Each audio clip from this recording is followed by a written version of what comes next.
Star Trek books. They've been around for decades. Join us, the Trek ladies, Kavura and Jen, as we discuss the novels one at a time. Welcome to the Ladies Trek Library.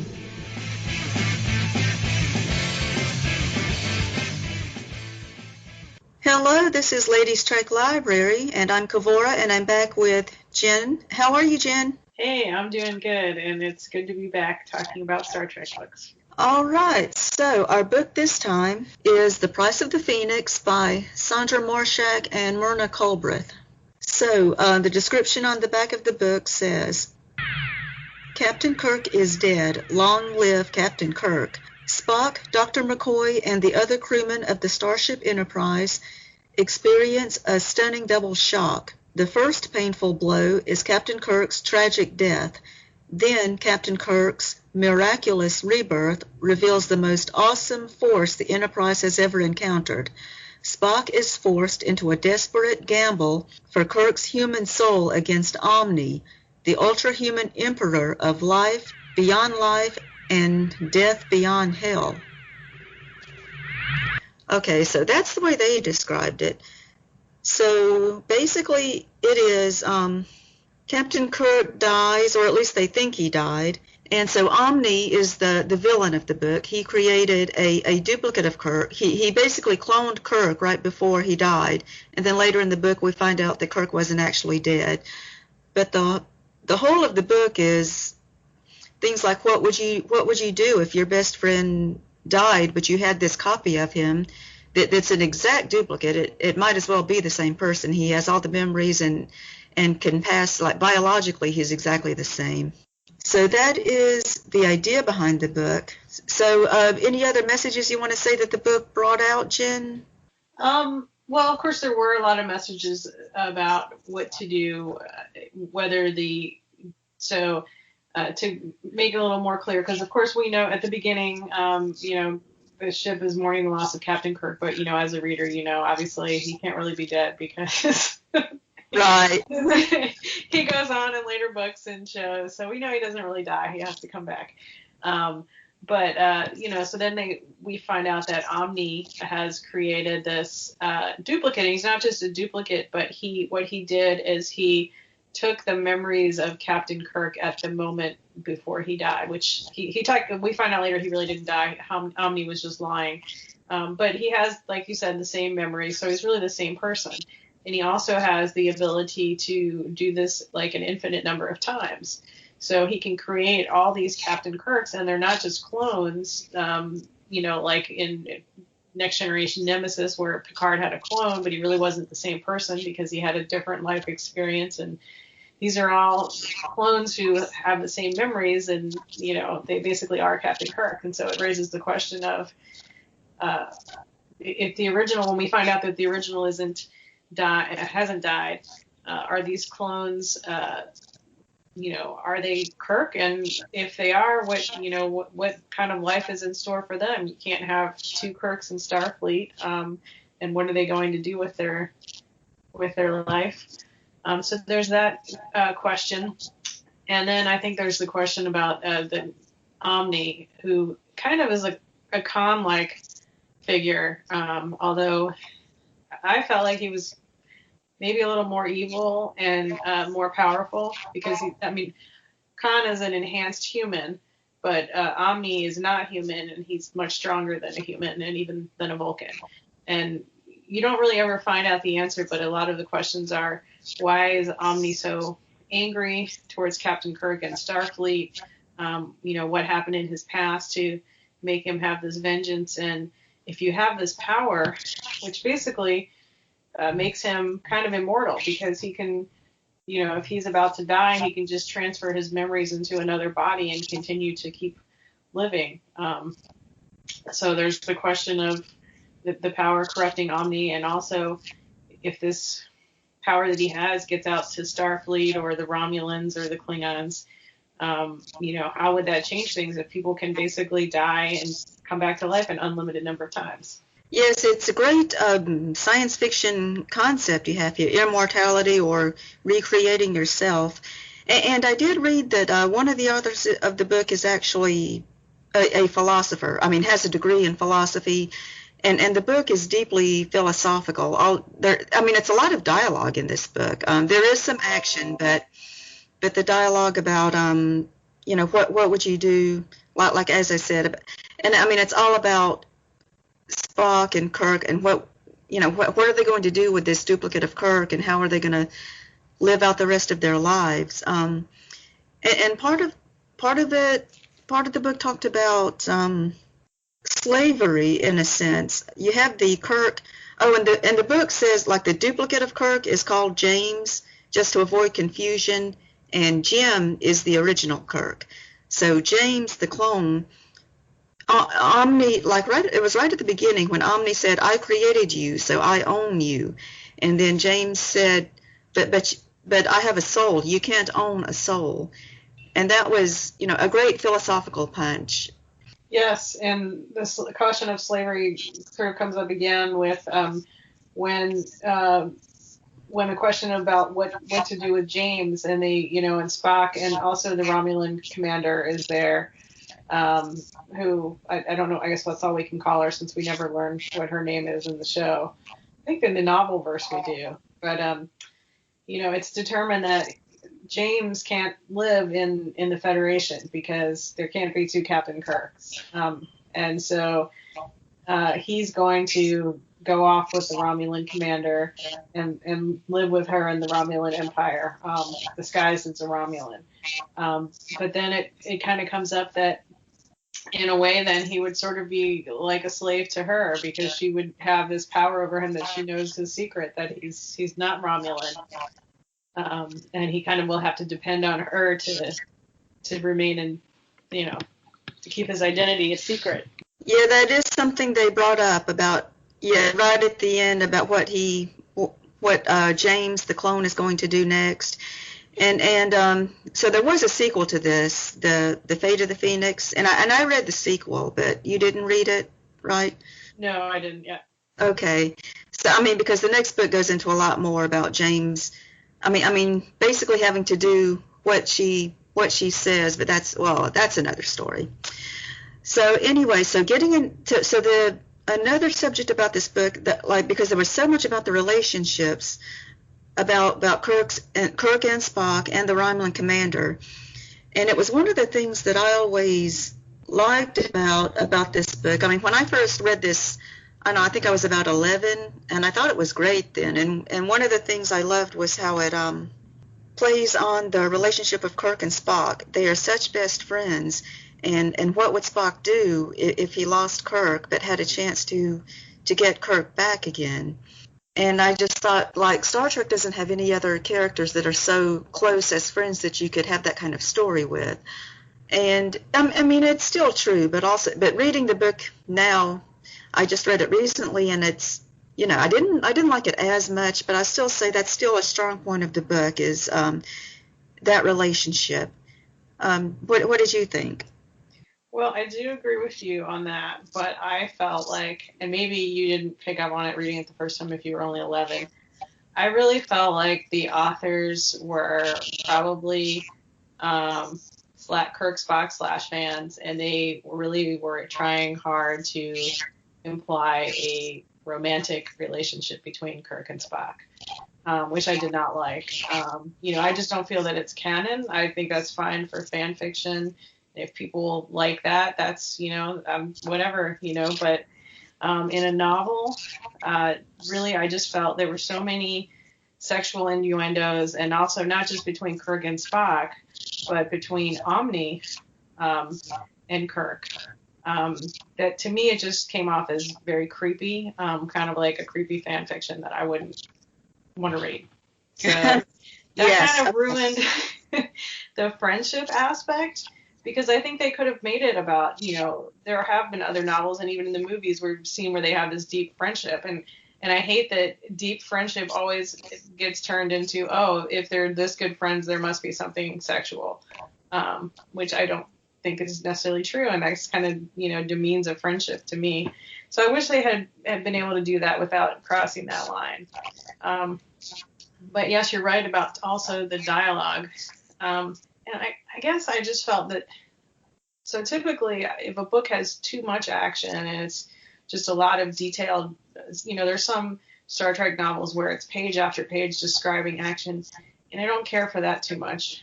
But this was kind of the other end of the extreme. It was so much dialogue, and it was trying to be very philosophical, but I really had a hard time getting through it because I'd be reading these long dialogues, and then I didn't really even remember or understand anymore what point they were trying to make, or what they were referring to, and it just got very confusing and boring to me. So, this probably, of the books that we've covered for this podcast, this is the one that I've liked the least and that I struggled the most to finish. I really had to just keep pushing myself to read it, and I just didn't like it. And a lot of it had to do with this just dialogue and nothing happening, and not being able to follow the dialogue. I know what you mean. Yeah, there was a lot of talk in it, and I kind of, it was a struggle for me too. I was surprised at how hard it was to read this time. And it had a lot with the Ryman Commander and Spock, and we can say we know that they did like each other, but even with them, or the Ryman Commander also seemed to be interested in Kirk in this book. There was a point where I think it said that they kissed, and it was like, how could that be? And even at the end of the book, when she decides to go off with the clone of Kirk, and then you're thinking, I'm not sure if those characters really were, they weren't presented that way on the show. You wouldn't think they would do that. Even though she admired Kirk as a captain, I'm sure, but I don't think she was interested in him like she was in Spock. Yeah, I thought the same thing. It kind of twisted the show a little bit around because, on the show she does have this romantic scene with Spock, and of course he betrays her, but we know there's an attraction there, and you never saw that any sort of attraction between her and Kirk, and they, instead of her in this book being, I could see maybe something between her and Spock rekindling, even though he betrayed her. But the Kirk thing kind of was like, where'd that come from? And she seemed to be very much in love with, not with Kirk the original, but with James, the clone. Yeah, which was strange.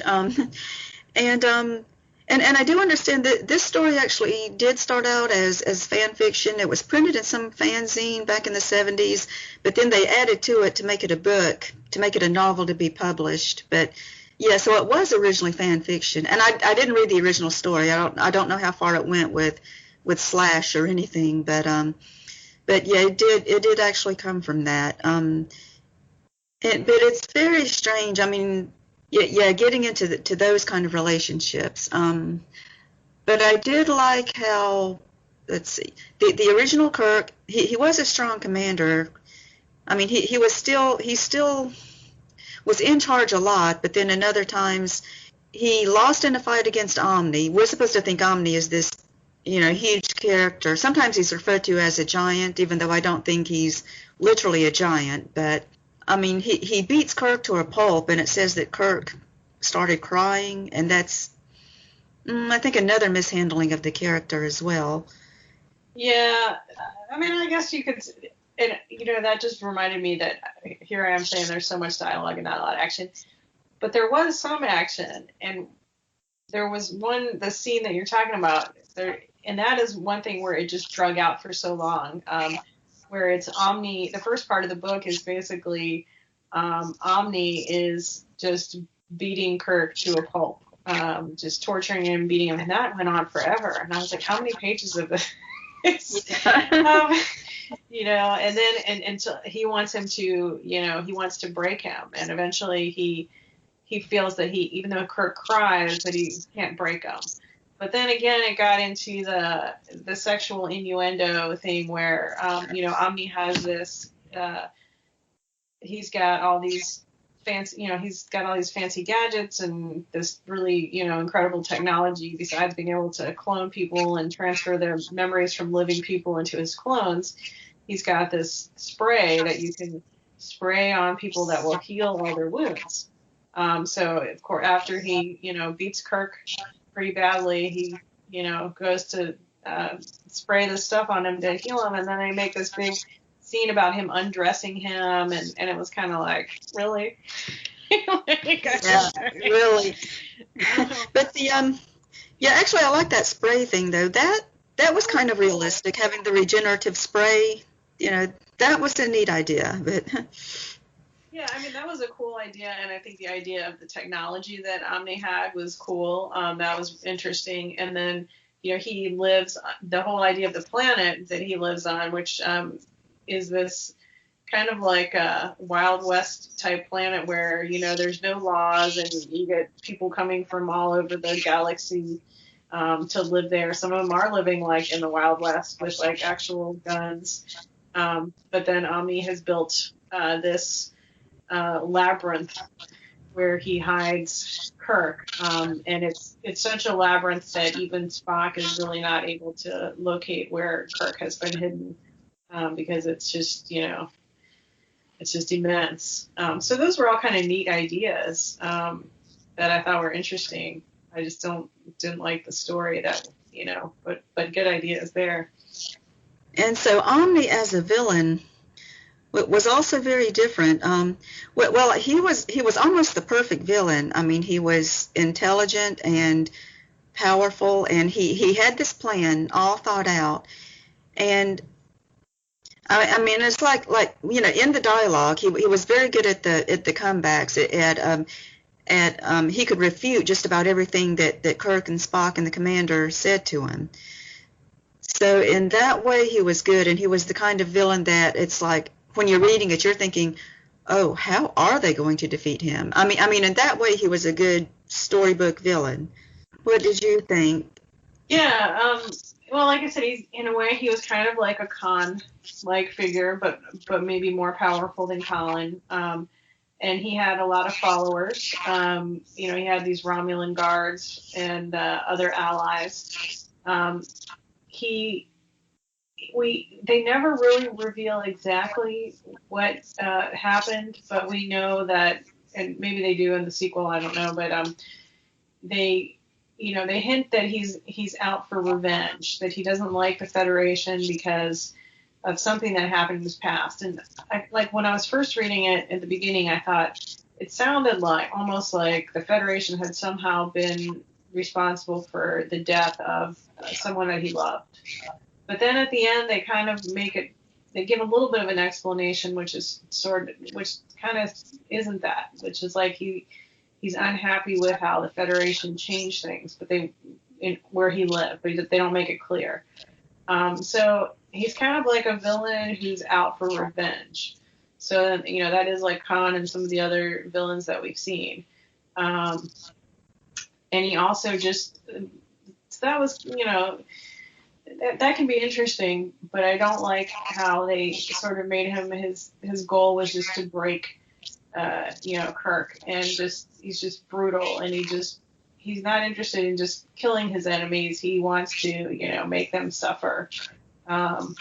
So I don't know how I feel about it. That's just kind of creepy when you have a villain like that, It is. It makes for this is like a Mary Sue story, which has been, talked about on the internet and in fan literature. Another idea is hurt comfort, where he wants to torture them and then provide the comfort for healing, but it's sort of in a romantic way almost, if you're reading between the lines, and that's kind of almost what this is. And oh, go ahead. Oh yeah, I was going to say yes, and that should have occurred to me when I was reading that that's probably what they were going for. I just don't read that kind of fanfic, but that's true. And then there was also a bit of like the Stockholm syndrome kind of thing going on, where after Omni tortures Kirk and then heals him, not completely, but Kirk begins to start to feel sort of like an empathy to Omni. Yes. For a little bit. And I think that the second book didn't really So it didn't give a lot about Omni's history either. The thing I did get from it is that they kind of imply that he might be an enhanced Romulan, almost like Khan, a part of genetic engineering, but maybe he might be part Romulan or Vulcan, and that's the only thing they really hinted at. But they're saying that's the reason he has this super strength that he has. I also kind of pictured him being like Darkseid from DC Comics, Superman's enemy, who was this really huge guy who was very intelligent, who could do. He was very powerful, and he almost, he could embarrass Superman, but also he was the ultimate enemy in strength and everything else. I'm not familiar with Superman or that character, so I don't know. But interesting. So let's go on and talk about the authors do seem to have knowledge of Star Trek. I mean, unlike some of the books we've reviewed where it seems like some of the authors really didn't know that much about Star Trek. They were just asked to write a book or something. So these writers threw in, well, of course, the Romulan commander and things like Tal, you remember Subcommander Tal, and the mind meld, the Vulcan mind meld. And what's interesting is, like with the mind meld, how Spock mind melded with James, the clone, and they said in the mind meld he was able to put sort of a marker in James's brain so that Spock would know that this is the one that he mind melded with in case Omni had made other copies. That was another thing about Omni. He threatened that he could use the machine to create other copies of Kirk or anybody. But the idea of putting a marker in his brain was a new thing that I thought was very interesting, and it put a different spin on the mind meld. Yes, I agree. And I definitely think that writers were big fans of Star Trek. That was clear. Unlike, as you said, some of the books we read where it seemed like maybe they weren't. They were just writers who, did one or two Star Trek stories. But it's clear they were fans and they knew the show. And the mind meld. And then there was another interesting twist on the mind meld, which is that Omni dies, and I use that in quotation marks.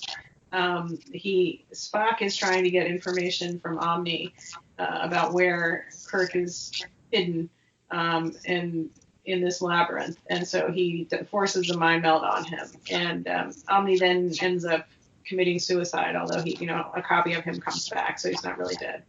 But when Omni comes back, he then has the power to do a mind meld because I don't think it was explained clearly, but because Spock was doing a meld with him at the moment of his death,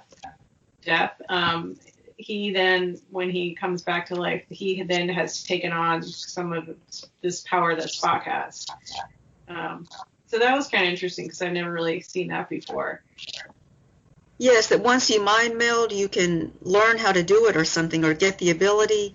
Yeah, that was a new twist that was different, that hadn't been done before.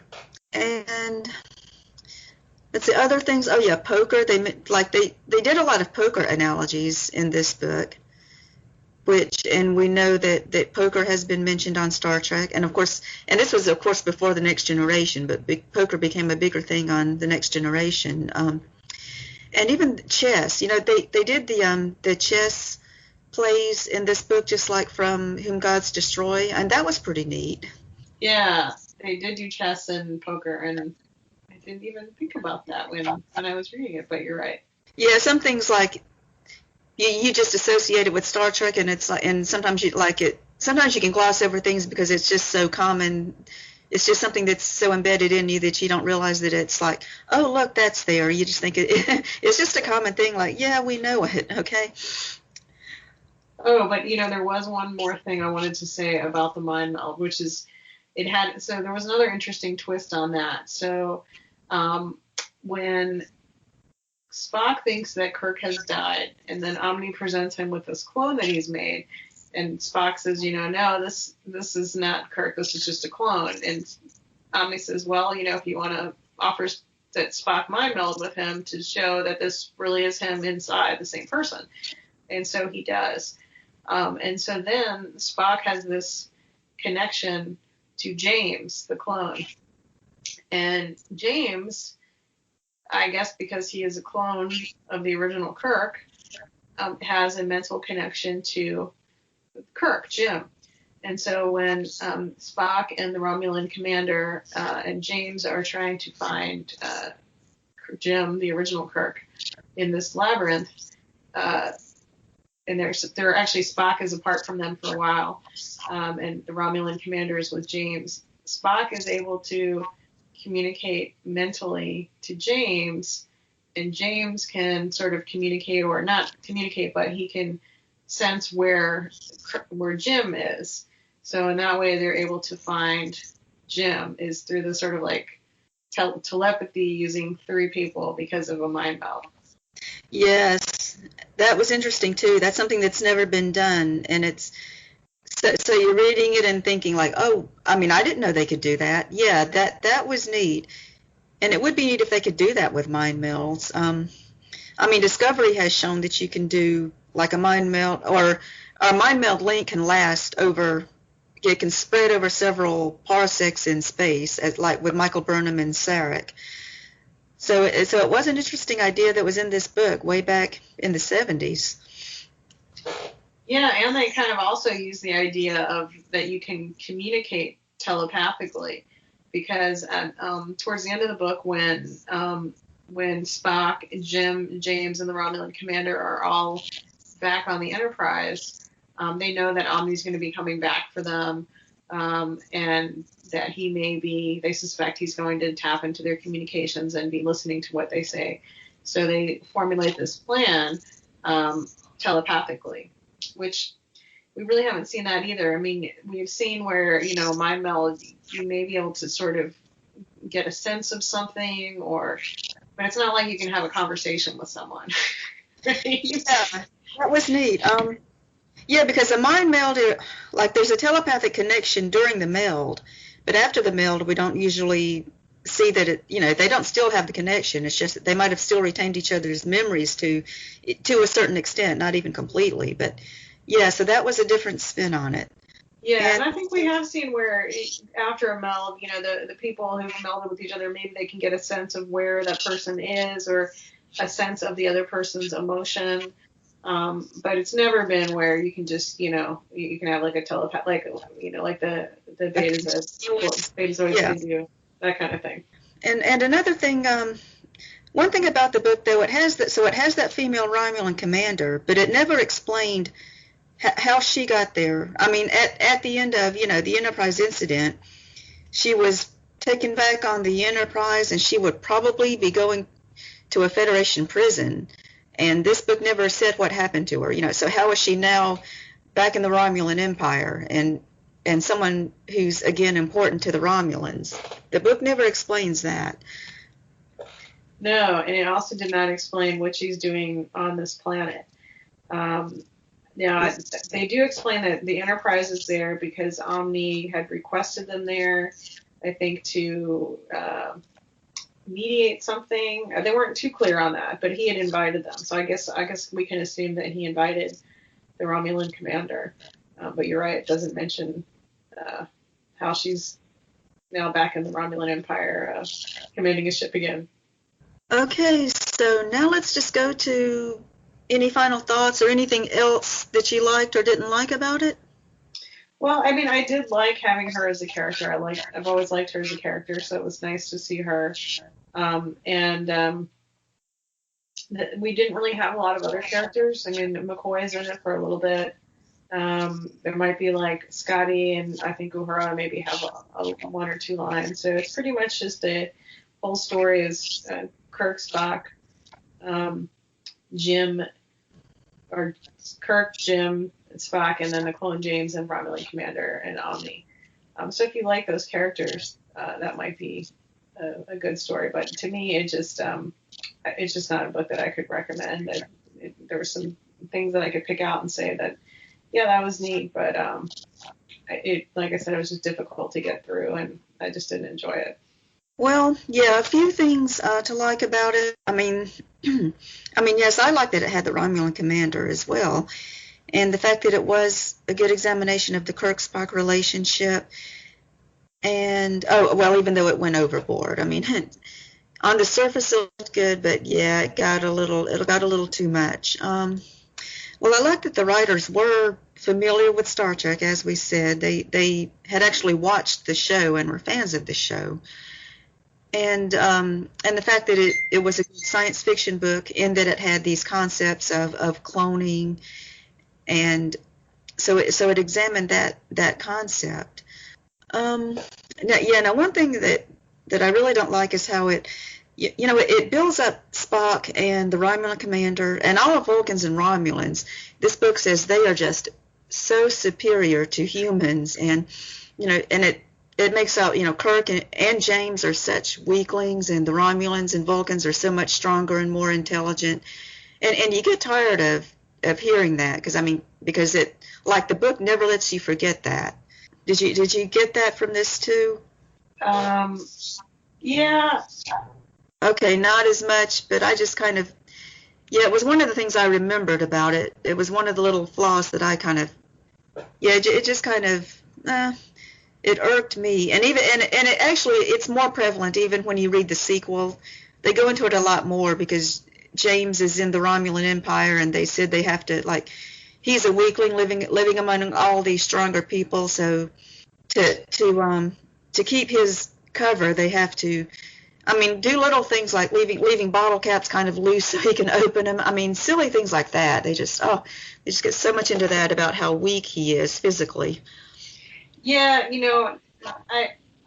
there are, when you mentioned specifically living in the Romulan Empire, because there is a kind of a longish scene at the end of this book where they're talking about James going back with the Romulan commander, and Dr. McCoy has given him surgery so he looks Romulan, and done something to his blood to make it look green, but they still have to be concerned about, well, what if what if a Romulan picks a fight with him? It's going to be apparent that he's not as strong, and the commander is thinking of ways that she can hide him, and one of her suggestions is, there's this planet in the Romulan Empire that's like a matriarchal society where the men are weak, and they don't really they're kind of like what's the word I'm looking for, they're kind of like kept men, they have fancy clothes, and the women take good care of them, but they don't do anything manual. So it's kind of known in the Romulan Empire that if you're from this planet and you're a man, that okay, this is a person you can't really fight because they're they don't have the strength, so they and Kirk is kind of like, well, I don't want to I don't want you to pretend that I'm some weakling prince from this matriarchal planet, but the commander said, well, it would be a good cover story. So they do go in a lot about that, about how he probably couldn't survive in the Romulan Empire because he doesn't have the strength. And there are some scenes in this book where, he's gotten injured. There's like this, like when they're going through this labyrinth, there's like I got the impression it was like a fireman's, the kind of the pole slide that you have in a firehouse, where you have to slide down to different levels.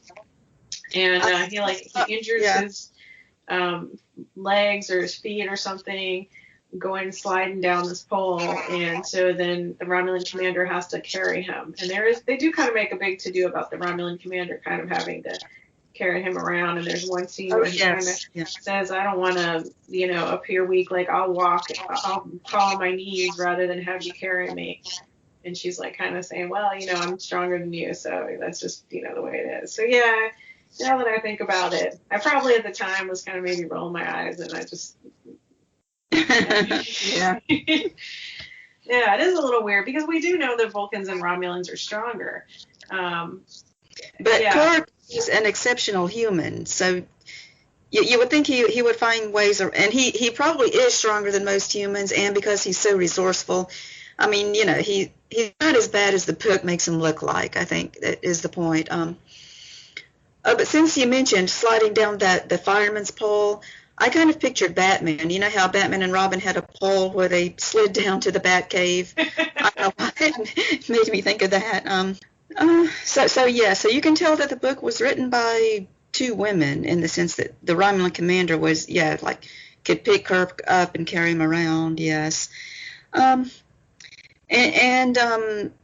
The sequel was, I just want to say that the next book, The Fate of the Phoenix, was slightly better in some ways. It was a more rounded story because they went to more places, because in this book, most of the story was practically just in that one building. So in the second book, they went to other planets and things, and it also had more characters, because as you mentioned, this one only had a set group of characters, and it was basically just about them. But in other ways, though, the next book still had the same flaws as this one, the deep philosophical thinking and a lot of the innuendos, and a lot more stuff about Kirk's weakness and about the slavery things and other issues about male and female. Okay, so anyway, about this book, so I guess that's it. So we have basically said that this is not really, one of our top books that we would recommend. Yeah, and I'll just tell our listeners, so originally Kavura and I were going to read both books to discuss them, and it took me so long just to get through this first book that we're only doing this one because I haven't read, and I don't know that I ever will read the second one. Now, now that you say that it's better than this one, maybe I will, because I have it. But that's just to give you an idea. It just, if a book's really good, I'll read through it really fast, and if there's a sequel, I'll read through that pretty fast. But this one, I just had such a difficulty reading it. Okay, so our next book will be Home is the Hunter. So join us then. Thanks for listening. Make sure you hit that subscribe button and join our Facebook group.